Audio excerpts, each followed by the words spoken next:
Hey there, folks. Santee at the Arizona Ghost Raiders here. We got mail. Santee, can you give some more info on braving the harsh winters? Vince Axel 23. Yeah, we can delve a little deeper into that. I just need to get somewhere warm. I'll see you later. Bye.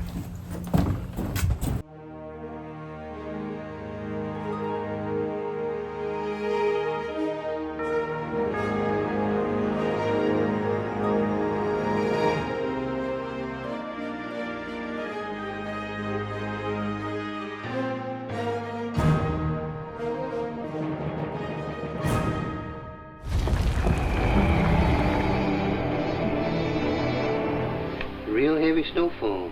Snowfall, it's a blizzard.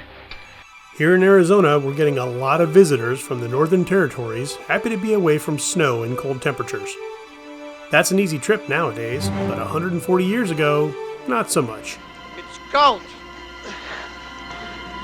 You should say it in winter.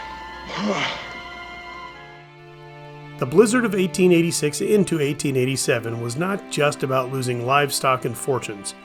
It was also about sheer survival. We're not gonna make it, are we? It's in your nature to destroy yourselves. We have to remember that back then, neighborhoods like we have nowadays were not prevalent in frontier regions outside of towns. Going next door to borrow an extra blanket meant saddling a horse or hitching up a wagon. In the dead of winter, that was not a fun idea, and those below zero temperatures limited your time outside. Get the pack horse, we're leaving. Shoshones? No, it's a blizzard. It's forming over there behind that ridge to the north. And I tried to tell you. People were literally found frozen to death only yards away from their front doors. So settlers tended to isolate in their homes.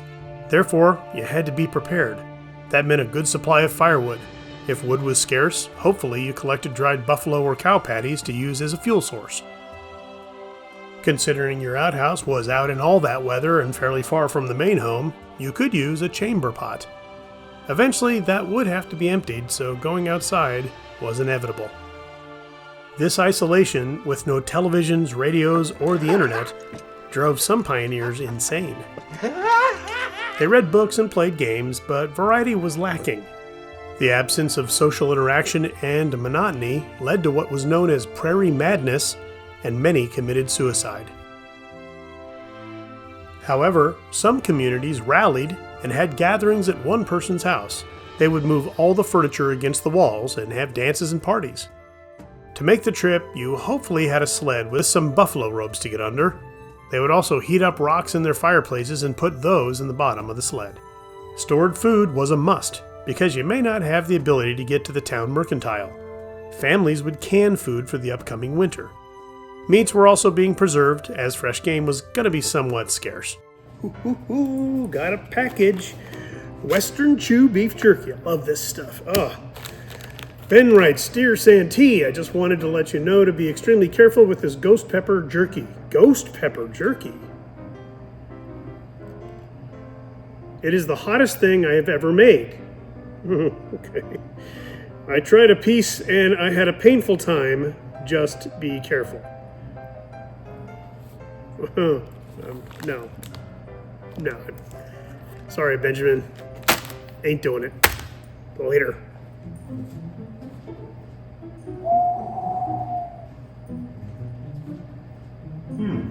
Ghost pepper jerky.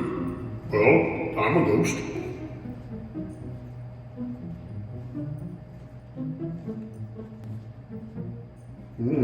Interesting. Oh, that's hot. Uh-oh.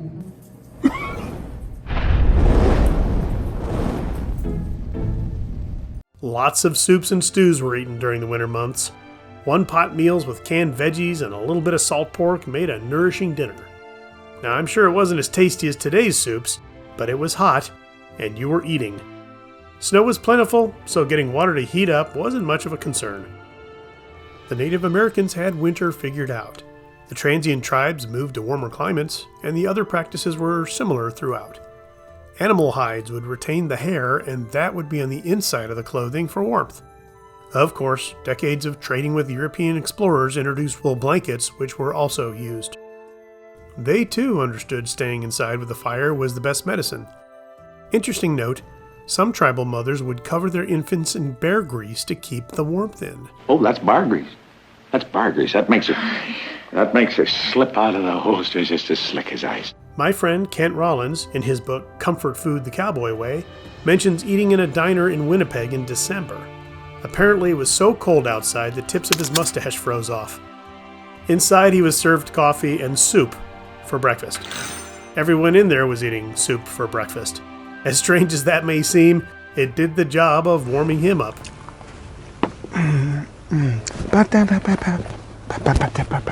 Thanks to modern conveniences, we don't have the struggles our pioneer forefathers had. It is important to learn what they went through and how they adapted to the wild frontier. Right. We are doing this to keep warm, aren't we? Uh-huh. In that case, you can put your arms around me. Well, folks, that's it for another episode. Thanks for watching. As always, please like, share, and subscribe, and we'll see you on down the trail.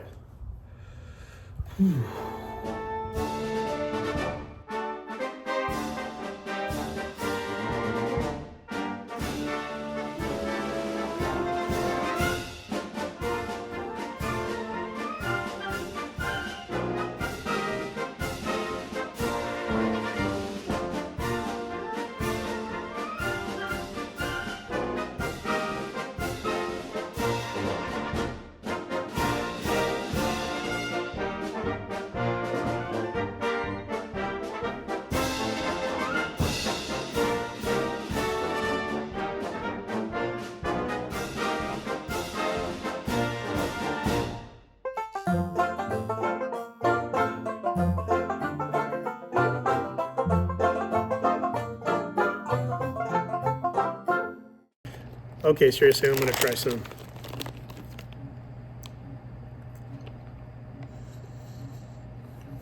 Really flavorful. Wow. Wow. Whoa. Woo!